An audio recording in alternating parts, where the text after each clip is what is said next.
This book by Jonathan Sarfati is called The Greatest Hoax on Earth, Refuting Dawkins on Evolution. Many of you have read Dawkins, a lot of you have heard about him. There seems to be a kind of a trend right now in the world of kind of a neo-atheism that is becoming quite popular, and a number of people who are getting on the bandwagon.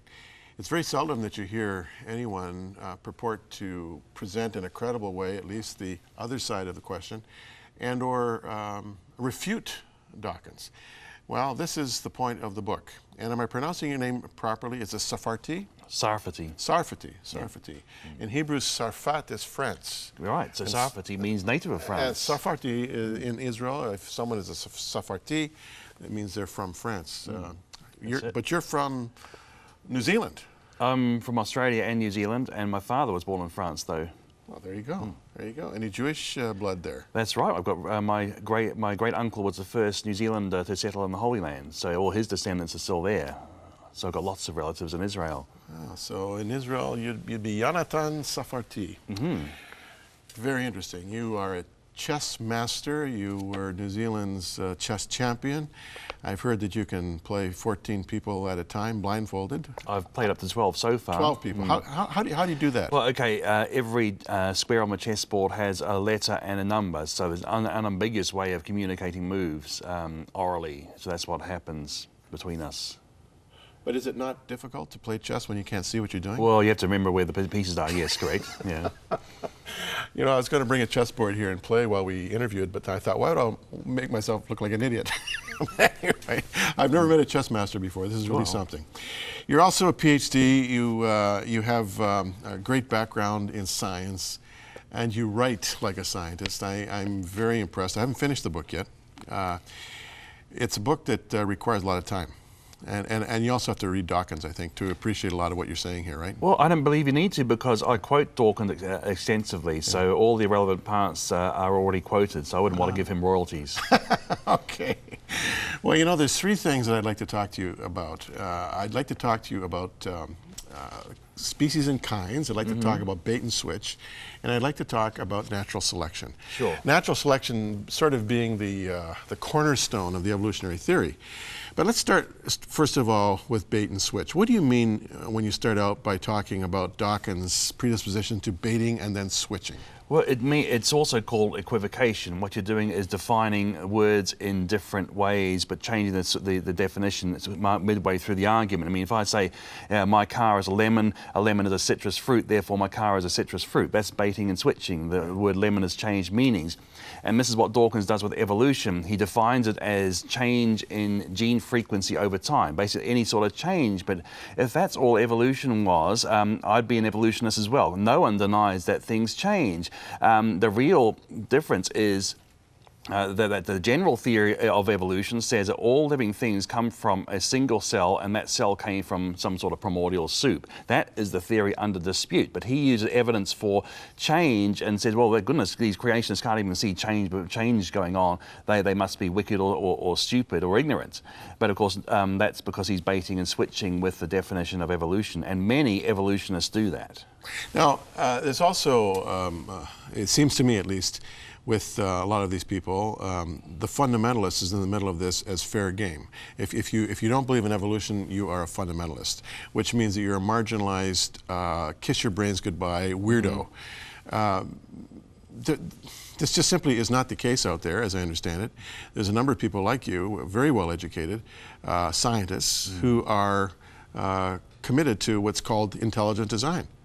Well, in fact, we go a bit further than intelligent design. Of course, intelligent design is what we believe, but we'd also go further in that we don't want to leave the biblical history out of it, and that's where I think the ID movement doesn't go far enough, that they have no explanation for not only creation but the fall and the flood. These are biblical historical events which explain why some things are designed to hurt other things and why some things have gone extinct. If you haven't got the fall and the flood, I think the ID movement by itself is not going to be enough. And what about I mean, it's just a given. I was watching a science documentary just the other day on Discovery Channel, and I mean, they just talk in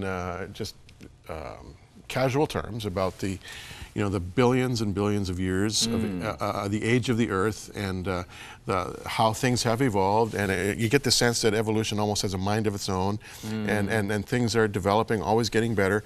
The assumption is always there, and when somebody says, "Now, hang on a minute," you're making an assumption. It's people mock because it's conventional wisdom, is it not? Well, I think it's what it is, and there's nothing less scientific than conventional wisdom. I mean, look at Einstein and Galileo were minorities of one at one time, and they went against the conventional wisdom of scientists. Galileo's main opponents were the scientific establishment at the university. So science is decided by evidence and not by consensus. Yeah. Now, species and kinds. Let's talk about that for a bit. Help us to understand the difference between the two. Well, see, species is a group of organisms that can reproduce among themselves, but not with another species. So we're talking about reproductive isolation. One species should not be able to crossbreed with another species. But a kind could be broader than a species. Originally, we would believe that the kinds were one species, but after splitting up, sometimes two populations can no longer interbreed with each other, and therefore they are separate species but still the same kind of creature. So we would say things like lions and tigers would be the same kind, because they can actually make a hybrid. A liger or a tigon is a hybrid between them. So there's still some connection, but they tend to be infertile hybrids. So they normally call this tiger and lion separate species. And the same with the horse and the donkey. Well, I mean, actually, the one thing, mules can occasionally be fertile too, but it's not very common. So, and that's what we'd actually predict from the creation model anyway. Are there species and kinds in the insect world? Oh yeah. Well, you see, I'd say a lot of the so-called species in the world are not really species in the sense of reproductive isolation, because we find them actually interbreeding sometimes artificially. Sometimes even the so-called genera, the genus is the higher level than species. One species, several species per genus, but sometimes even different genera can hybridize together. Like a bottlenose dolphin and a false killer whale have produced a wolphin, and the wolphin had a kid of her own. So maybe they're the same species, but they've been given different names. So when you talk about having a perspective that goes beyond the ID perspective, in that you have a definite commitment to the biblical story, what is your view of the ark? Some people will say Noah couldn't have possibly brought them in 2 by 2. There's just the weight of insects alone would have sunk the ark.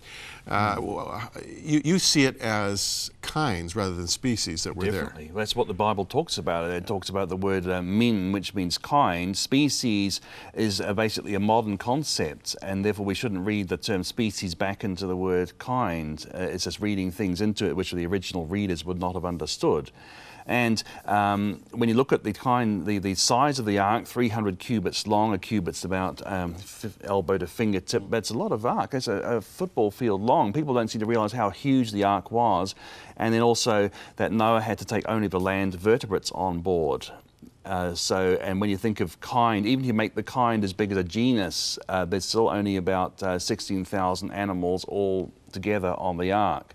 And insects were not part of the creatures brought aboard. They don't breathe through nostrils. The ark, the flood wiped out everything which didn't breathe, which breathed through nostrils. Insects don't do that, so they weren't aboard as passengers on the ark. So no problem at all with that. The evolutionary reality, the fact that things do change, and you, as you've said, it happens within kinds or within species or both? Within kind, because species is again an artificial concept. Species are probably the best way of getting the most sort of change, because you haven't got the reversion to the mean that you have when there's crossbreeding back. So that's why most of the change would happen in small isolated populations, which is what Dawkins is, and which is what I would agree with as well. Now, when we get to natural selection, and this is a big one in my view, I don't know in your view, but it seems to me that you can't have evolutionary hypotheses without a commitment to natural selection. The impression that we get when we hear about natural selection from a Dawkins or from other evolutionists is that natural selection actually improves things by adding value, or which is really absolutely not the truth. It isn't. No. No. Like there's this second law of thermodynamics. Natural selection is actually taking away from rather than adding to it. Have I got that right? I mean, I don't normally talk about the second law too much, but see, natural selection is necessary for evolution, but it's not sufficient. See, creationists, in fact, thought of natural selection before Darwin did. Edward Blythe, a quarter of a century before, was talking about natural selection, but it's a culling force, as you say, not a creative force. It can only select what's available, and it does so by removing genes from the gene pool. In fact, Dawkins himself compares it to a sculptor where he's carving his statue, but he's removing clay. And natural selection is removing genes from the gene pool in the same way. So it's actually going downhill and not uphill. So natural selection is not a creative force? No, it can't be, because something else must create the material for it to be selected from. Right. So over time, natural selection would reduce the genetic information. It would. It would have to. So if there was enough time, and I think you point this out in your book, if there was as much time as scientists, the evolutionists say there is out there, as a human species, we might have been obliterated. That's a big problem, because we are getting all these harmful changes in our genes called mutations. They're typos or copying mistakes, and we get about 100 new mutations every generation. And the thing is, natural selection cannot remove them all, and it'll be